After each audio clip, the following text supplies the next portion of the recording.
As I said, thank you all for, agreeing to have a chat. We're here to talk about Healing Andy, which has been selected for Fright Fest as part of the First Blood strand, which is kind of it's a separate program within the main thing, which has been specially curated, to kind of celebrate, new voices within the genre sphere. How are you feeling, about the selection? How are you all, feeling about the screening next month? Um, Amazing, amazing. It's been such an amazing surprise, an incredible honor. And like you said, the First Blood strand is truly something, yeah, something that celebrates new voices and yeah, it was really unexpected and out of the blue. And so I couldn't be happier to have Healing Andy screen at the Fright Fest, to have its world premiere at the Fright Fest, actually. That's uh that's amazing. Yeah. Yeah, I Oh agree. yeah. It's I'm like a child at Christmas. Fright Fest has been something that's been on my radar since I was early 20s. So the fact that we've got a film in it is pretty awesome. Yeah, I'm really excited. And could you guys have ever imagined, when you were sort of conceptualizing this, that it would be, premiering in the London West End? This is, Leicester Square. This is where, all of the big premieres happen. No. I can't Sorry, see it. Freddie, do you want to go ahead? No, no, I can't. I think, okay, so for me, like this, and I think for you guys as well, this was such a joyous experience. And it really felt like a bunch of best friends coming together and making something. And, it's entirely shot on iPhone, which, we can talk about later.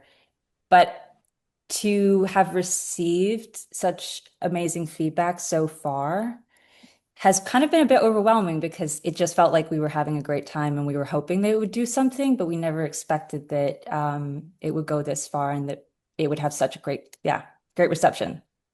So it's like win-win, great production, and it's at Fright Fest. What more could you want? So, Here, here. Yeah. yeah, I just want to add also for us, I think, I mean, I think I can speak for everybody when I say that one of the biggest honors that Fright Fest gave us was also the midnight slot on the Saturday night, which is, it comes also with a bit of pressure because I feel like, people go with an expectation at a midnight movie. They're expecting, obviously, to watch something out of the box, a bit like batshit crazy. So I do hope that we can fulfill those expectations because, like I said, being the midnight movie is truly a dream for most filmmakers. So yeah, that was one of the best things about the selection, I'd say. And sort of going back to the beginning, how did the idea for this film come together? So originally, I was supposed to make a pilot for a TV series with some of the actors from Healing Andy. And that project then fell apart. The financing fell through, and so I became a bit frustrated with the whole situation. And and I was like, you know what? Let me just make a small movie with this group of actors that I know, something very DIY, run and gun, on the go kind of thing. And a found footage felt like the best fit for it, also because I've been a massive fan of found footages forever, really. But I felt like throughout the years, there's been like a trend of found footage films being, first of all, the genre's been exploited so much that a lot of the films felt like a copy and paste of the previous film. And so I was like, okay, well, how could we do something that could feel a bit more original and break that mold? And so that's when the idea of let's start from doing a horror comedy, which is a bit more rare within that genre of the found footage, and that's how we started. So the way that I pitched it to people was let's make a horror comedy, modern day version of The Hangover with an influencer twist. That's kind of like how the film came about, really. And for you guys as actors, what was it about, these characters and this project that made you excited to get involved? Because I think they are all very unique and interesting characters. I think I think it's been a journey because we had a 3 month rehearsal process before we started filming. So that gave us so much time to discover new things about the character, to discover new things about the dynamic of each relationship.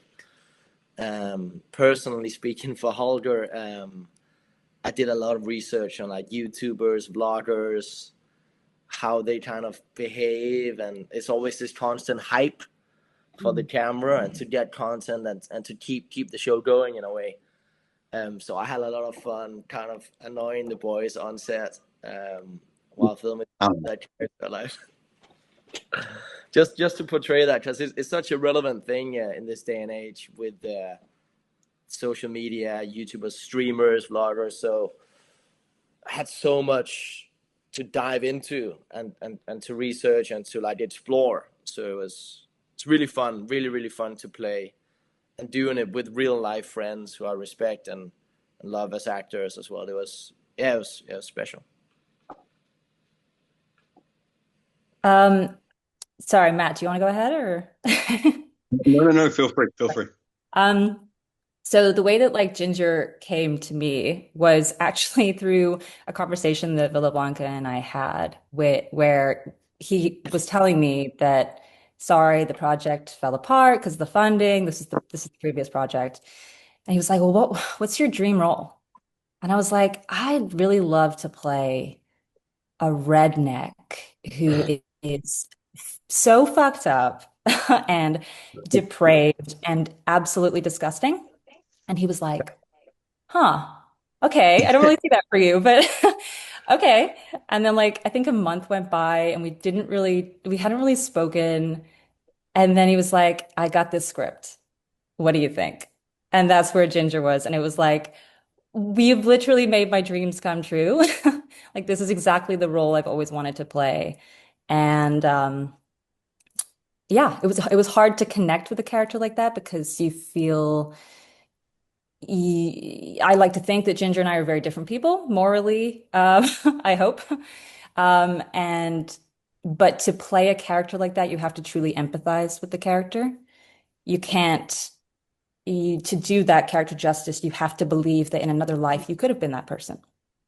And so going to that place was a little dark at times, but I felt like Villablanca was great in that he was so open and free as a director that he let us really construct these immense backstories as the characters and uh, pushed us to like discover more and challenged us as well to be like, it's okay, you can make bold decisions.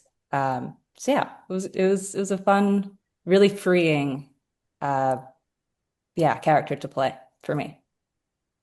Mhm.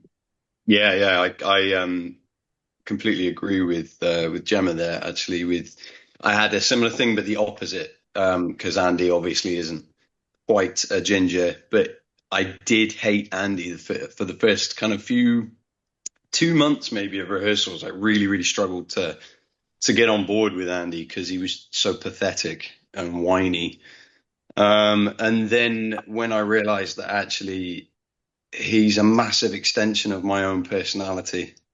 He's just an exaggeration of me, and we discovered that throughout the kind of process of filming on and off set. I would, come up with stories, and the boys would be like, "All right, Andy," and it was, yeah, it was a very, like Gemma said, it was a very freeing process working with Villablanca, and the freedom that the process of the shoot allowed us as well in terms of building the characters and building the relationships, and the fact that we were living together on set as well while shooting. So we were basically living and breathing these characters 24/7, which was good fun and a little bit stressful, but in a great way.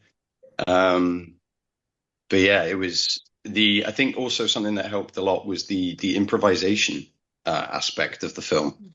In terms of how many scene how much of it was improvised meant that we were constantly having to react naturally, which I guess is acting anyway, but react naturally in a bigger sense to get through the scenes and things. So yeah, I think that it really helped. It was good.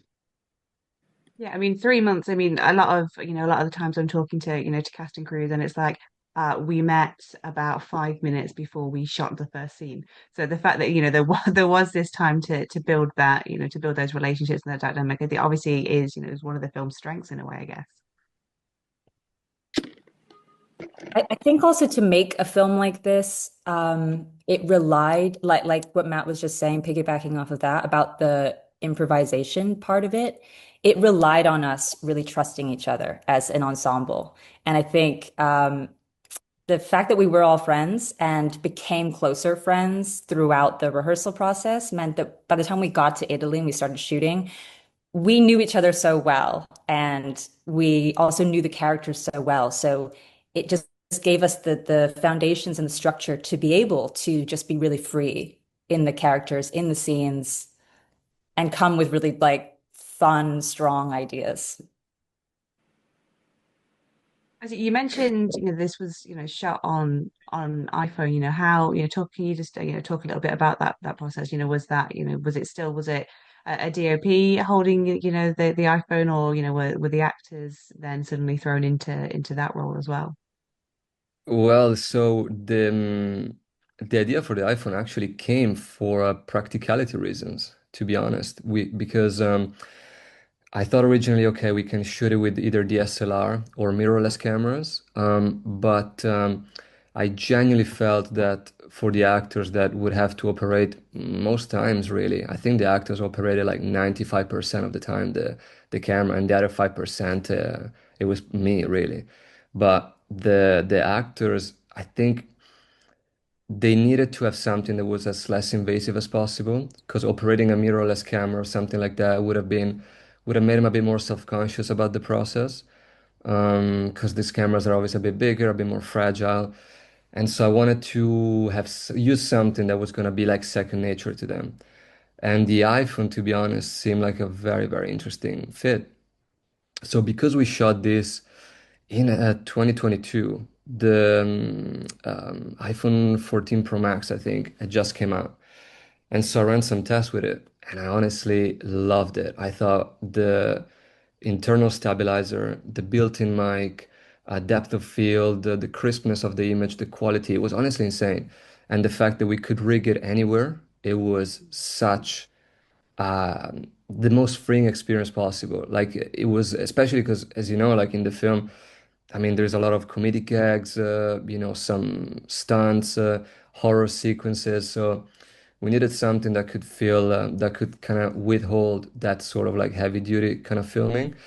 And that could be, like I said, as less of an impediment as possible to the actors when acting, really. So the iPhone was mainly the first choice because of that.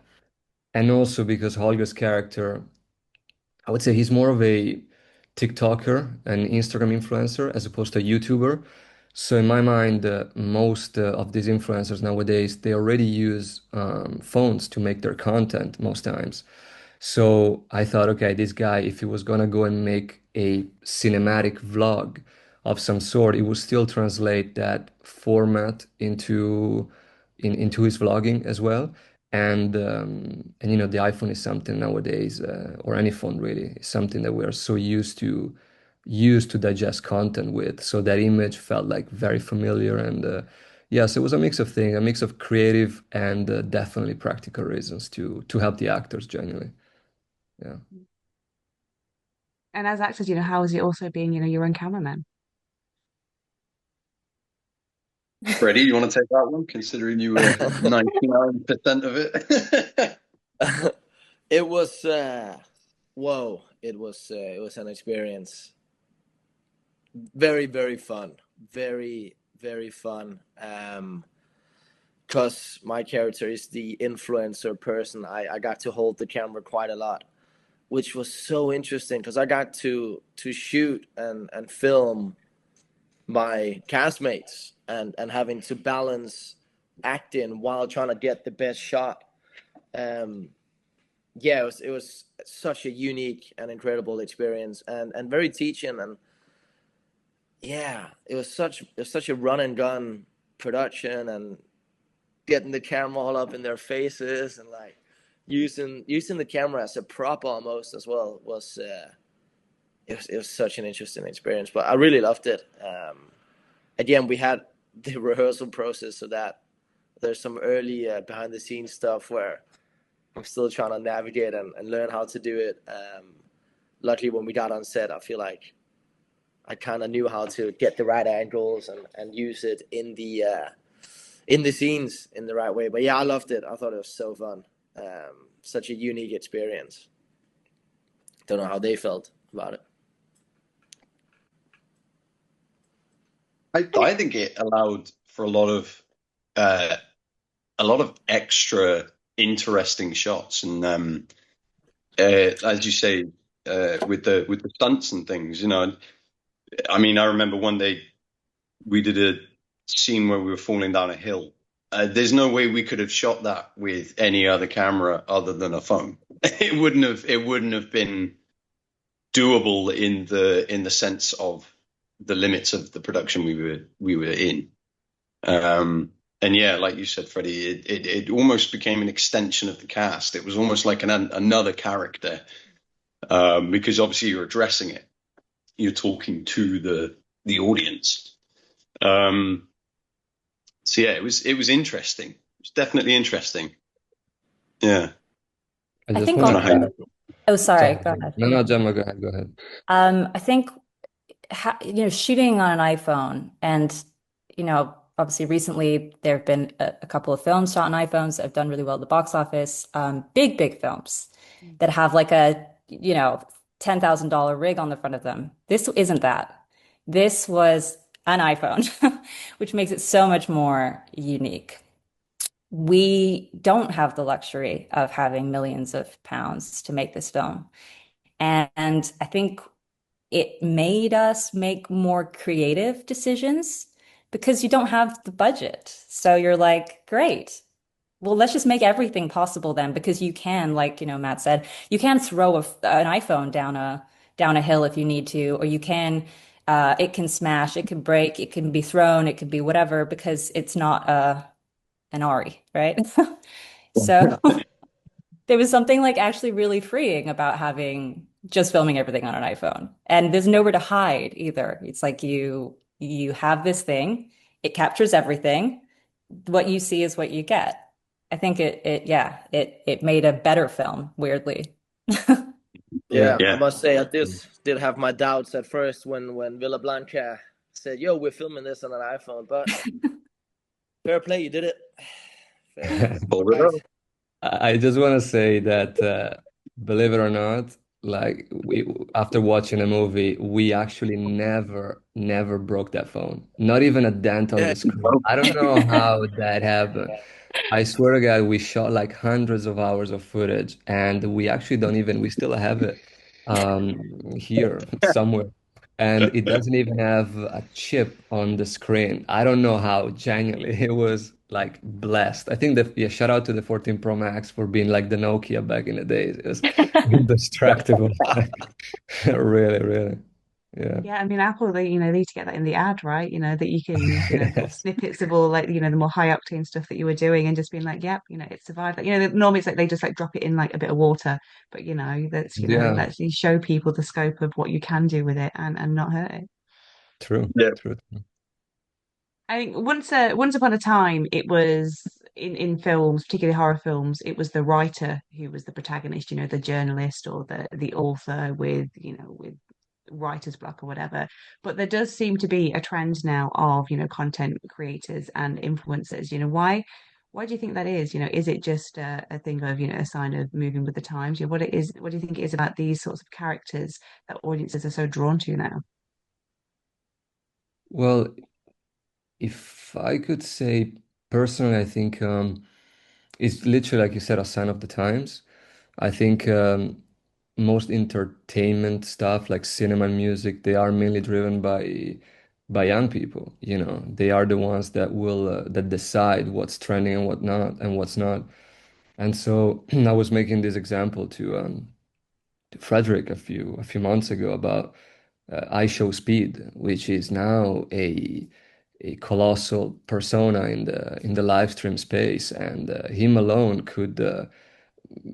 could just literally sell millions and millions of dollars worth of products or whatnot. People like Mr. Beast and stuff like that. So the content creators are, whether people like it or not, the voices of the youth of a new generation, and to each one their own, because they're very much tailored to different audiences, different demographics. So there's a bit of everything for everybody. But I think, yeah, from a cinematic form, it's yeah, it's probably something that people find. If you could find a slightly original angle, they could find it interesting, especially when you show the behind the scenes of the struggle to make content. Because you watch a YouTube video and you think, oh wow, that must be so easy and fun to make, and Healing Andy being a found footage of what a vlog that goes wrong really is like. I think it kind of shows. It's a different kind of narrative that, of course, like in the 60s and the 70s, you didn't have, because yeah, found footage started with the cannibal Holocaust. That was like the very first found footage before the Blair Witch then made it like a real thing. And so the reason why then the Blair Witch became so popular is because back in the day, obviously people were very much into camcorder, homemade movies and stuff like that. So if you can create or recreate that feeling of familiarity, I think it really resonates with the audience as something fresh, as opposed to have the beautiful artifice of like the big studio production.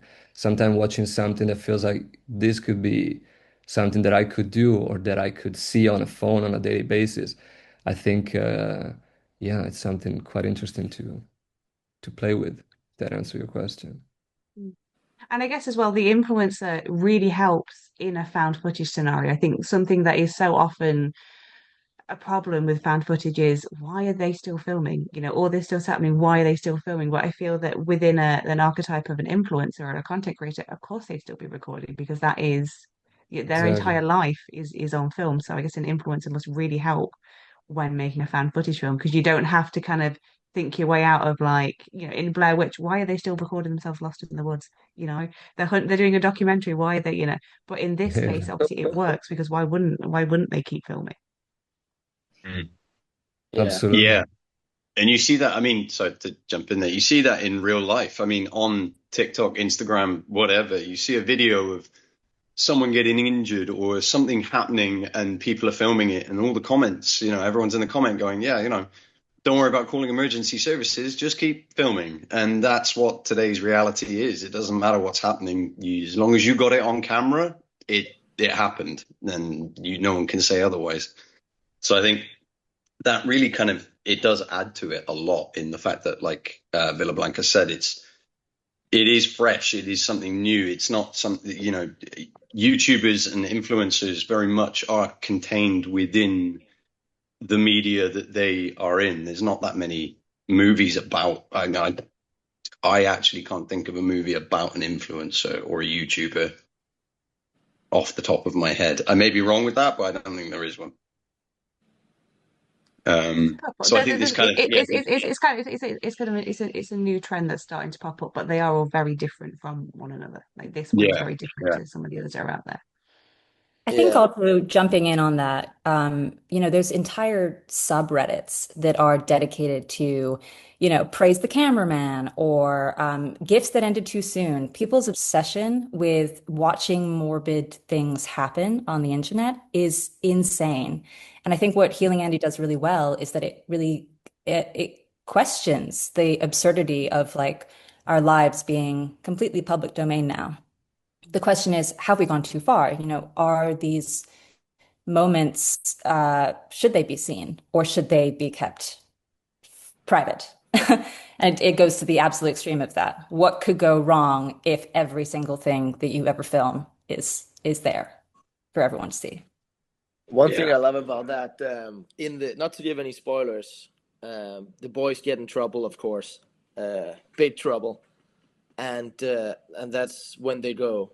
Now we have to keep filming to like prove whoever's gonna see this that we aren't like, I won't say Yeah. too much, but Yeah. there's a point in It where it's like no, no, no, it we have becomes a to, necessity. yeah, and the But it's cameraman also always survives. Yeah. it's also like if you think about it from their perspective, it's I think for an influencer, there is no such thing as in the moment at least, there's no such thing as bad content.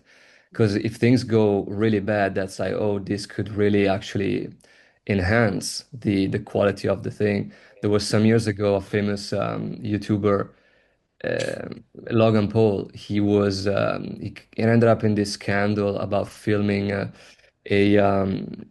dead The person forest. in the forest of suicides in Japan.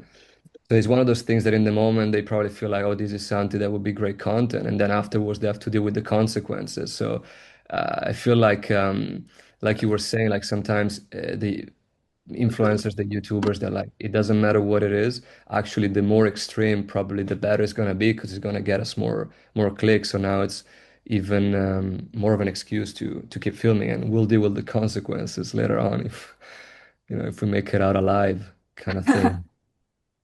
Yeah. And I guess my sort of my final question to you all is, Fright Fest attendees, they're buying their tickets, they're working out their schedules. Why do you each hope that they put Healing Andy onto their lineups? You guys go first. Who wants to go first?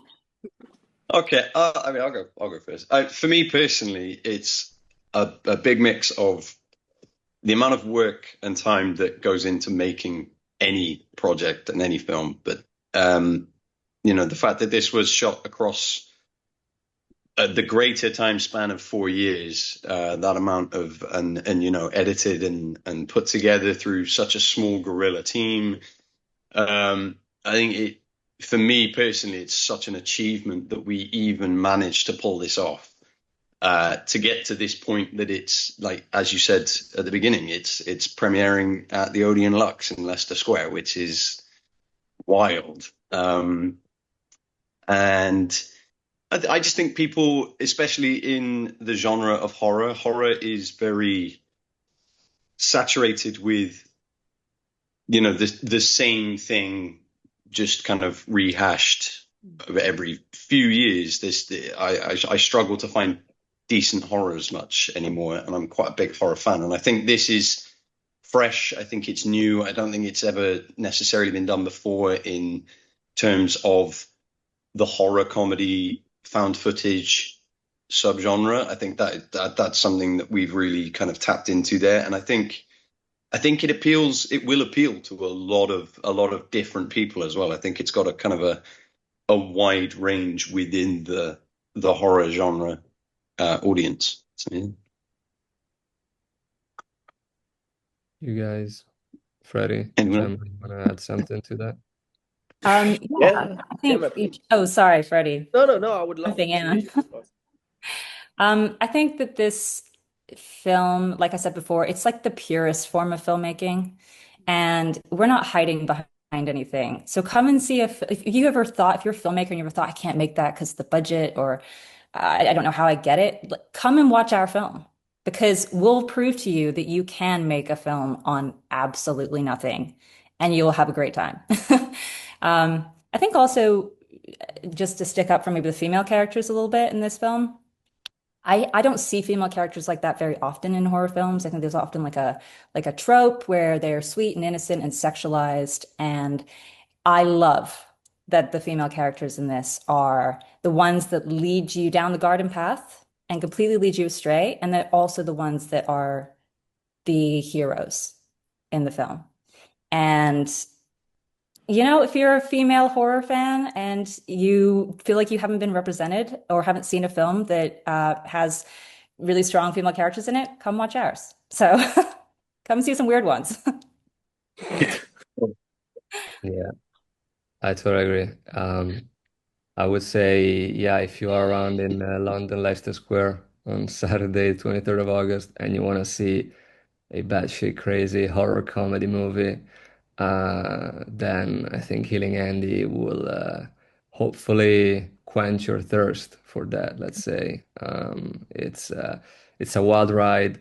There is amazing, amazing, amazing performances, amazing, amazing characters. Like Gemma said, I mean, we've got some incredible characters in it. good laughs. I mean, obviously I'm very biased, but I genuinely feel that there is a bunch of really good laughs that people will have that nowadays in cinema are a bit missing in terms of uh, good laughs are a rare breed to find in cinema. So I think Healing Andy strikes a very nice balance in between fun comedy and exciting, thrilling horror.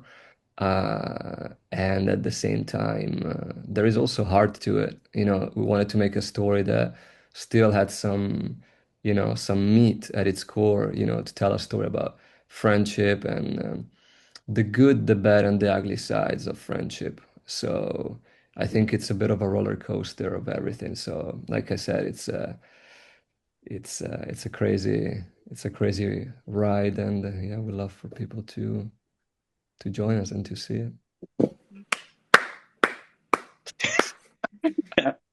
Yeah, Go look, Holger. Thank it's you. a roller coaster full of emotion, friendship, drama, horror, thriller, messed up stuff. Messed up stuff, you know? Gotta go watch it. Gotta go watch it. Well, thank you guys for your time and best of luck with the screening.